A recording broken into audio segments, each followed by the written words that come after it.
Hey everyone, grab a drink because today we're diving into one of life's most frustrating questions. Why do the rich keep getting richer while the rest of us, well, we just keep on hoping our avocado toast habit isn't the reason we can't afford a house? Let's set the record straight. It's not the toast. It's something much bigger, much more ingrained in the system, and frankly, way more interesting than millennials and their brunch choices. We're going to break down the reasons why the gap between the haves and the have-nots keeps growing. And trust me, it's not as simple as they were born with it.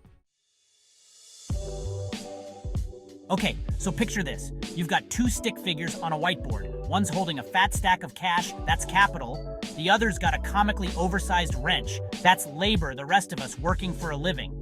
Now, here's the thing about capital.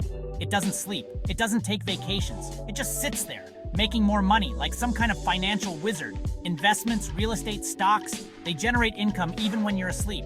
That, my friends, is the magic of returns on capital. Here's the kicker.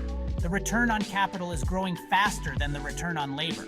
In simple terms, rich people's money is working harder than the rest of us working for money.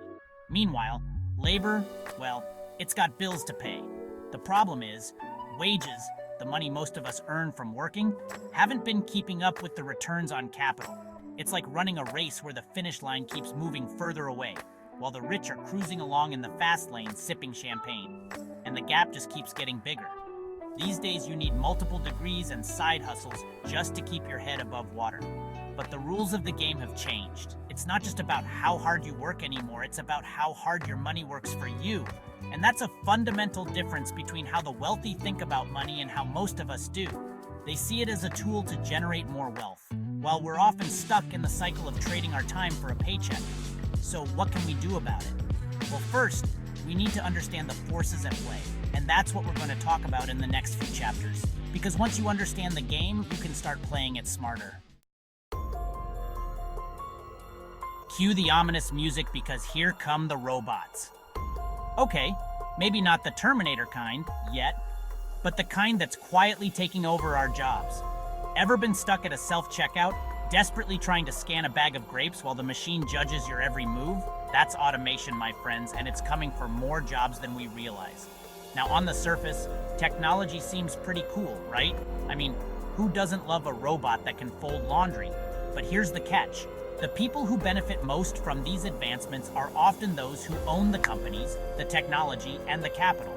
But here's where the gap widens. The rich, who own the companies and the technology, are seeing bigger and bigger profits as they automate. Meanwhile, wages for the rest of us are stagnating.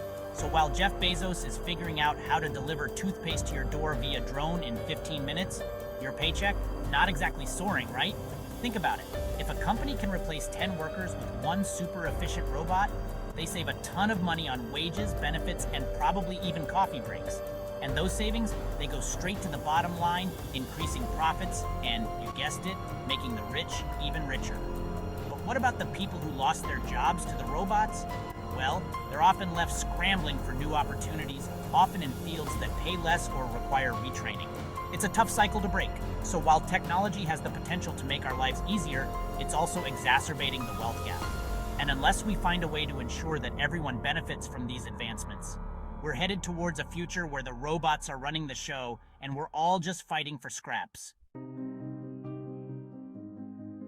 All right, let's talk about the big leagues, the world of high finance, where money talks, and everyone seems to be speaking a different language. This, my friends, is the realm of financialization. Now here's the next piece of the puzzle, financialization. And no, this isn't some weird TikTok trend. It's what happens when the financial sector, like banks and investment firms, starts dominating the economy. Imagine a giant game of Monopoly, but instead of colorful properties, you've got stocks, bonds, derivatives, hedge funds, all these complex financial instruments that most of us don't even understand. Think of it like this. For rich people, money isn't just something to spend, it's a tool. They're playing three-dimensional chess while most of us are stuck playing Candy Crush. And guess what? The people who are really good at this game, the ones with the inside knowledge and the connections, they're the ones who are raking in the big bucks. They invest in stocks, bonds, hedge funds, venture capital, basically a whole game that's hard for most people to even enter. And here's the kicker. These financial tools grow money much faster than the money we earn from jobs. It's like playing Monopoly, except one guy gets to pass Geo every 5 minutes and the rest of us are stuck in jail. It's like they're playing a whole different game with a different set of rules, while we're stuck trying to figure out how to get ahead with our regular old paychecks. Now, I'm not saying that all financial instruments are bad, but the way the system is currently structured, it often benefits those who are already wealthy, giving them even more tools to grow their wealth at a much faster rate than the rest of us. So what can we do about it? Well, for starters, we need greater financial literacy. We need to understand how these systems work, how to invest wisely, and how to make our money work for us, just like the wealthy do. Because knowledge, as they say, is power, even in the world of high finance. Okay, let's talk about privilege. And no, I'm not just talking about trust funds and yachts, though those don't hurt. I'm talking about the kind of privilege that starts from the moment you're born, the kind that opens doors and creates opportunities that most of us can only dream of.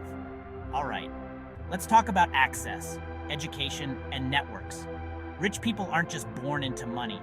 They're born into a system where they get access to the best education, the best networks, and the best opportunities. It's like starting a race, but they've already been dropped off at the finish line in a limo. Imagine this. You're a kid growing up in a wealthy family. You go to the best schools, you travel the world, you meet important people, future CEOs, politicians, maybe even a celebrity or two.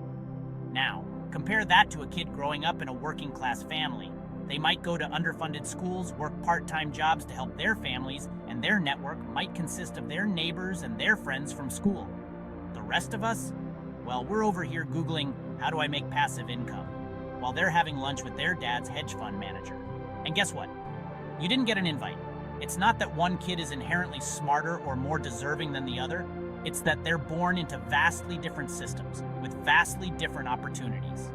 And those early advantages tend to snowball over time, leading to even greater disparities later in life. This isn't to say that people from disadvantaged backgrounds can't succeed. Of course they can, and they do all the time. But it's important to acknowledge the systemic barriers that often make it harder for them to get ahead. So what can we do about it? Well, we need to level the playing field. We need to invest in quality education for all, create opportunities for mentorship and networking, and challenge the systems that perpetuate inequality. Because everyone, regardless of their background, deserves a fair shot at success. We live in a globalized world, a world where borders seem to shrink with each passing year. In theory, this interconnectedness should create more opportunities for everyone, right? Well, not so fast. Lastly, let's talk about globalization. In theory, the world is supposed to be more connected than ever, but here's what's really happening. Rich people can invest in companies and properties all over the world. They're buying up real estate in New York, tech stocks in Silicon Valley, and factories in China. The result? They get richer, and the middle class, especially in Western countries, is shrinking. While globalization has undoubtedly created new markets and opportunities, it's also created a global elite, a group of super wealthy individuals who can move their money and their investments across borders with ease. Imagine this. A wealthy investor in New York can buy a luxury apartment in London, invest in a tech startup in Bangalore, and still have money left over to buy a private island in the Caribbean. They're playing a global game of Monopoly, and they're winning. So while the rich are out there playing Monopoly with the world, we're stuck trying to pay rent. Globalization has opened up tons of opportunities, just not for most of us. Meanwhile, the average worker might be competing for jobs with people from all over the world, often for lower wages and fewer benefits. It's a race to the bottom, and it's often the working class that loses out. Now, I'm not saying that globalization is inherently bad, but we need to be mindful of its impact on inequality and find ways to ensure that everyone benefits from a more interconnected world. We need fairer trade deals, stronger labor protections, and a global commitment to reducing poverty and inequality. Because a world where only the wealthy benefit from globalization is not a sustainable or just world. It's a world ripe for instability, resentment, and ultimately, its own undoing. So there you have it. The rich keep getting richer because their money works harder than they do. Meanwhile, we're left fighting over paychecks, hoping for a raise, while robots, financial tools, and globalization leave us in the dust. But hey, don't get too discouraged. Knowledge is power, right? If you know how the game is played, you've got a better chance at winning. So, if you're feeling inspired, go check out some books on investing. Or better yet, get yourself some robot-proof skills. And that's it for today. If you found this helpful, hit that like button, subscribe for more, and drop a comment below. What's your game plan to fight back against the growing wealth gap? Until next time, stay rich in knowledge, even if your wallet's a little light.